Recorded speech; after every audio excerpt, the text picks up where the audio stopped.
तुम्हें अपने मुंह से ना कभी किसी के लिए बुरा नहीं मनाना चाहिए। किसी के नुकसान की अर्जी नहीं लगानी चाहिए। ये किसी और के लिए लागू हो या ना हो, पर ये बात तुम्हारे लिए बहुत ज़रूरी है। क्योंकि शायद तुम्हें नहीं पता, लेकिन तुम्हारी आवाज़ में, तुम्हारे मुख में मैं अक्सर प्रवेश करके ना ऐसे कई लोगों को राज़ी करवा देता हूँ। तुम्हारी ओर आकर्षित करके तुम्हारी बात मनवा देता हूँ, तुमसे प्रेम करवा देता हूँ, जो ना सबके वश की बात नहीं है। कई ऐसे लोग हैं जो वैसे तो अपनी जीवन में छल कपट करते हैं, लेकिन जब वो तुम्हारे समक्ष रहते हैं ना, उन्हें तुम्हें सुनना, तुम्हारी बातें सुनना, तुम्हारे हर तरीके से खिलाने पिलाने, उठने बैठने, सोचने विचारने के तरीके से प्यार सी हो गई है, मोहब्बत सी हो गई है।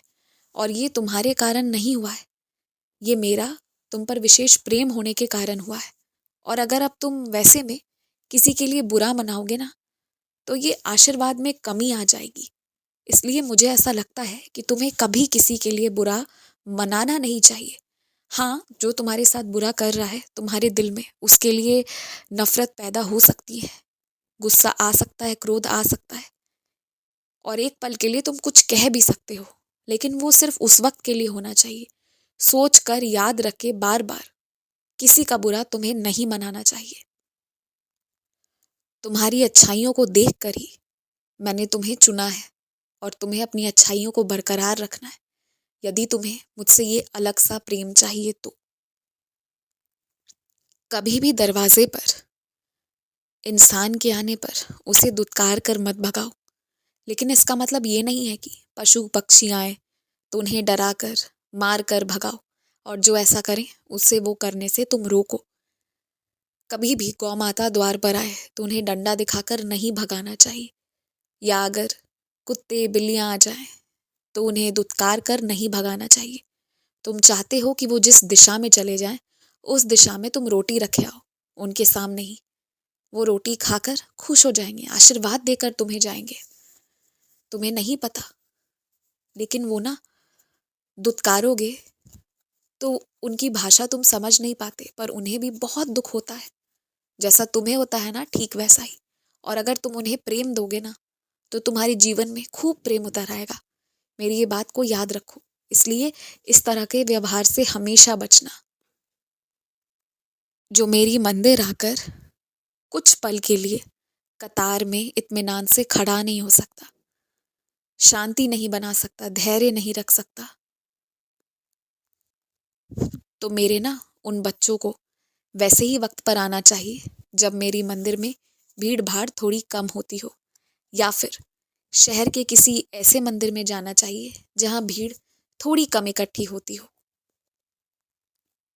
क्योंकि तुम ये याद रखो, चाहे दफ्तर में तुम कितने भी बड़े क्यों ना हो, कितनी भी डिग्रियां क्यों ना हो तुम्हारे पास, तुम कितना भी काम क्यों ना करते हो, कितना भी योग्यता क्यों ना हो तुम्हारे अंदर, लेकिन जब तुम मेरे दर पर आते हो ना, तो तुम में और वहां किसी और अन्य भक्त में कोई फर्क नहीं है। अपने ओहदे को, अपने धन समृद्धि को बाहर, मंदिर के बाहर ही चप्पल उतारते वक्त ही उन सारी बातों को, घमंड अहंकार को उतार कर आओ, और ये मानो कि वहां तुम भी सबके बराबर हो, और उसी भाव के साथ मेरे पास आओ। याद रखो, जो मेरी पंक्तियों में भी खड़े होकर सबूरी रखता है ना, उसे मेरे दर्शन ही अच्छे से नहीं मिलते, बल्कि उसे आशीर्वाद भी बहुत मिलता है, बहुत आशीर्वाद मिलता है। और जो वहीं पर श्रद्धा और सबूरी नहीं रख सकता, तो फिर आगे कैसे ये सब हासिल हो पाएगा। इसलिए कतार में खड़े होकर इत्मीनान से आओ, अलग हटकर उस तरह से मत आओ। और अगर कोई उस तरह से आने के लिए तुम्हें जिद करे तो रोको मत, जाने दो, जिसे जो करना है वो करने दो। तुम एक तरीके से ही आओ। जानते हो, मैं चाहूं तो इस कतार के बिना एक पल में तुम्हें सामने बुला सकता हूं, पर मैं तुम्हें ये बताना चाहता हूं कि तुम मेरे तो बहुत प्रिय हो, इसलिए तुम मेरे मंदिर में प्रवेश कर पा रहे हो। तुम्हारे साथ ही कई लोग आते हैं जो मंदिर तक नहीं आ पाते, लेकिन तुम्हें ना उस कतार में खड़ा रखकर तकलीफ नहीं देना चाहता, बल्कि तुम्हें सबूरी का आनंद दिलवाना चाहता हूँ। तुम्हें ये भी समझाना चाहता हूँ कि मेरे दर पर सब बराबर है, सिर्फ इसलिए वो लीलाएं करता हूँ। मेरे दरबार पर ना जो सच्चे मन से, साफ हृदय से आकर अरदास करता है ना, उसकी दुआएं कबूल होती हैं और बिल्कुल कबूल होती हैं। चाहे कोई अपनी परिस्थिति को बदलने के लिए पैसे लगा पाए या ना लगा पाए, पर जो मेरे पास अपना समय और अपना ध्यान लगाएगा ना, उसका सब खुद ब खुद बदल जाएगा। सब कुछ उसके हित में हो जाएगा। ये मेरे हर बच्चे को याद रखना चाहिए। और तुम्हें 1 महीने का समय दे रहा हूँ। मेरे चारों वक्त के भजन को अच्छे से याद कर लो, क्योंकि इसके बाद मैं अलग अलग समय पर अलग अलग तरह से तुम्हें बुलाऊंगा। और मैं चाहता हूँ कि तुम बिना इधर उधर देखे, बिना किसी पुस्तक के सहायता के खुद ब खुद गाओ, मेरे भजन पढ़ो, मेरे पाठ याद करके रखो। उसे याद रखना चाहिए तुम्हें। और हाँ, तुम्हारे मन में जिस सेवा को लेकर मैंने कुछ जिज्ञासाएं और इच्छाएं उत्पन्न की है, उसे तुम पूरे साल याद रखना और साल के अंत में उसे तुम जरूर पूरा करना।